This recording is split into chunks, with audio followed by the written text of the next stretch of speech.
Hello class, today in this video we are going to be learning how to finish our opinion essay by writing a conclusion. So if we go to our classwork tab, you're going to see the assignment for today, which is opinion essay, conclusion. That will be listed under today's work, but as for right now, it is up here because I have not posted it for you yet. So let's take a look at the sidebar here for all of our topics. I want you to notice that 3 down is opinion essay. If you click on that, it will bring you to the opinion essay topic, and everything under that topic is going to be opinion essay lessons, starting from the first lesson and going down. If you have not yet started your opinion essay, you need to get started on that now. This is going to be part of your assessments for next week. This will be your writing assessment, so a final finished 5-paragraph essay is what I will be grading on your report card. Today we are working on that 5th and final paragraph, the conclusion. One more time, if you are not finished or haven't started your opinion essay, I want you to go through and complete each of these assignments because it goes through step by step what you need to do so that you can finish your opinion essay. Scroll back up to the top and go to that assignment for today. This is the one that I'm making a video for. So we're going to click on that and view that assignment. So for the instructions, you're going to watch the video lesson that I'm making now that will be posted shortly next to this opinion essay outline. You're going to use that outline to write your own conclusion. Many of you should be familiar with this since we've been using it throughout the unit. You're going to click on that. It's going to bring you to our Google Drive. You are going to click on your name to fill out your essay. I want to make a shout out for Alicia, Chloe, Ruthie, and Felix. I can see that they've been working very hard on these, so great job, friends. I can see that Abby's also started hers, so that's great. I've been working under Jackson's for an example, so as you can see, mine is completely filled out. So I'm going to zoom in on this. Your conclusion will not be filled out yet at this point. You should have just one sentence under there, probably that you restated your opinion statement, because that should have already been done in a previous lesson, and you're going to add that to what you write today. So as you can see, we've already finished our introduction, which is our first paragraph. We've talked about our body paragraphs, each reason and example for each reason. So 1, 2, 3. And we used those reasoning examples to create paragraphs for each part. And today we're going to be working on this conclusion. So I want to go back and take a look at our mentor text. You may remember this, Vacation in Washington, D.C. We've been using this student's opinion essay as a guide to help us create our own opinion essays. So if we scroll down and take a look at her conclusion, let's see what she did here. As you can see, there are a lot of reasons to visit the capital. Not only can you see some beautiful places, you can also see parts of history. Plus, it's a very affordable vacation. She did 3 very important things here. Number 1, she hooked in the reader in the beginning of her conclusion. Number 2, and this is very important, she restated her opinion statement that she used at the beginning of her essay, and she put it in different words. So she was wrapping up her essay by stating exactly what she stated in the beginning so that it's clear and concise for the reader what her opinion is. And the third thing she did was she listed her reasons one more time in different ways. So, for example, we know that her opinion statement was that everybody should go to visit Washington, D.C. at least once in their life. Or, as she put it in her words, there are a lot of places to vacation, but at least once in their life, every American should visit Washington, D.C.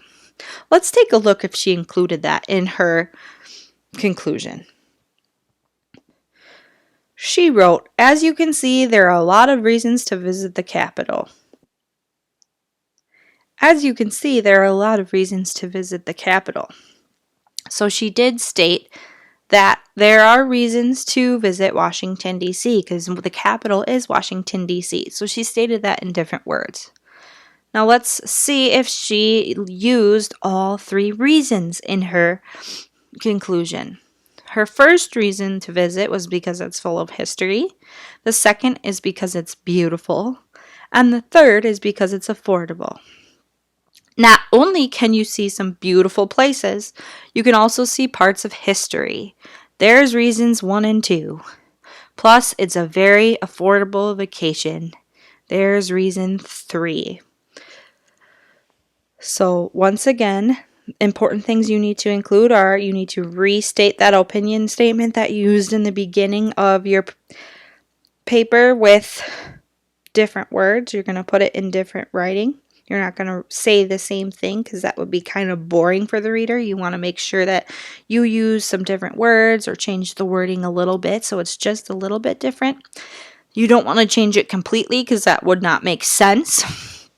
And you also want to restate those reasons and make it flow together nicely.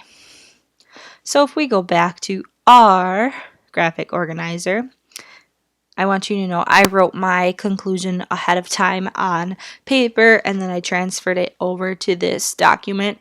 If you want to use paper and feel more comfortable writing down on paper, you can definitely do that and send a picture of it. Or if you would like to, you can write it on paper like I did and just copy it into this document with typing, and that makes it a little bit neater. It's your choice how you want to do this. So if you notice, I use part of our mentor text right here. As you can see, I kind of wanted to start off with that because I liked how she stated it that way. So I said, as you can see, there are many reasons to pick a large Munsterlander if you are looking for a puppy.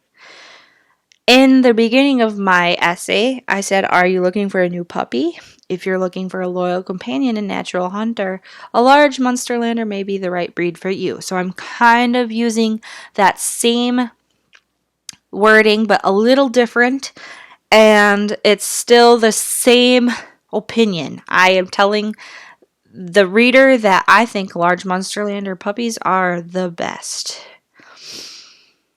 And here are my reasons. Not only are they compassionate and loyal family pets, number 1, right here,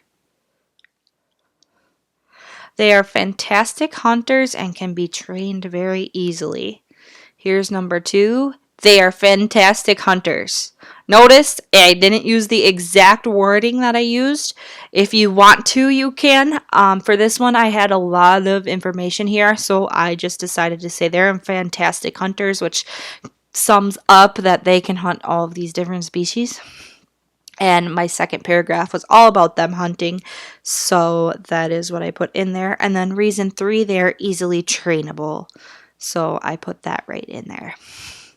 And then last but not least, I'm going to put this back up there. That's part of my paragraph, and that was me restating that opinion statement. Notice I stated my opinion statement, and then I put my reasons in there, and then I closed it up with one more strong statement.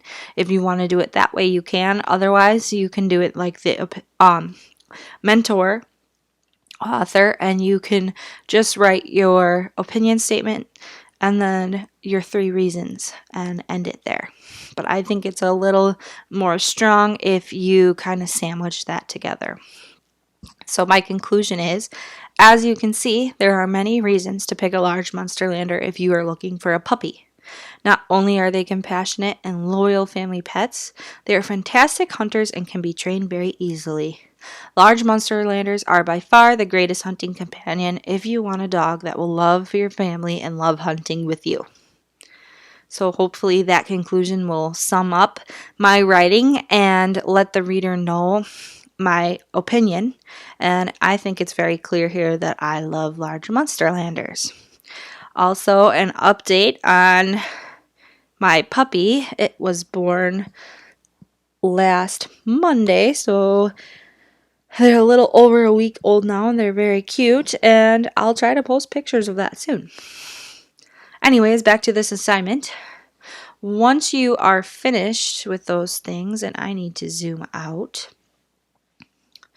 Once you are finished, your essay outline will be complete.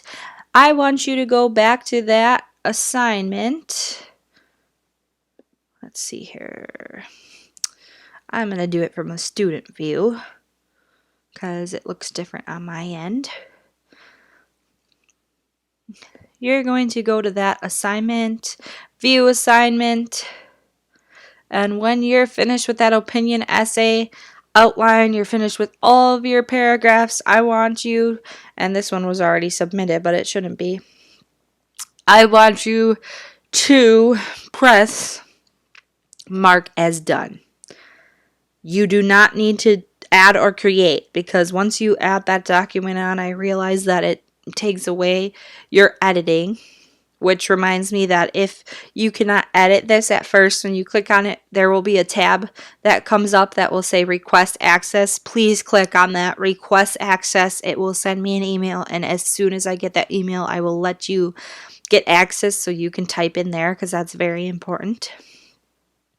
I'm also going to be sending home paper copies of this outline if you would prefer to write it in there. Those should be going home on Friday, May, I don't know the date. Let's see here. Friday, May 15th. So once you're done with that, you're going to mark as done.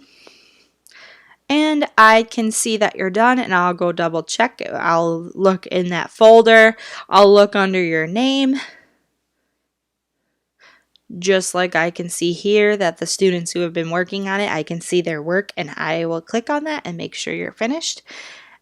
And that's all you need to do for this assignment. I look forward to reading what all of you write. So far, you're doing a great job. Thank you for watching.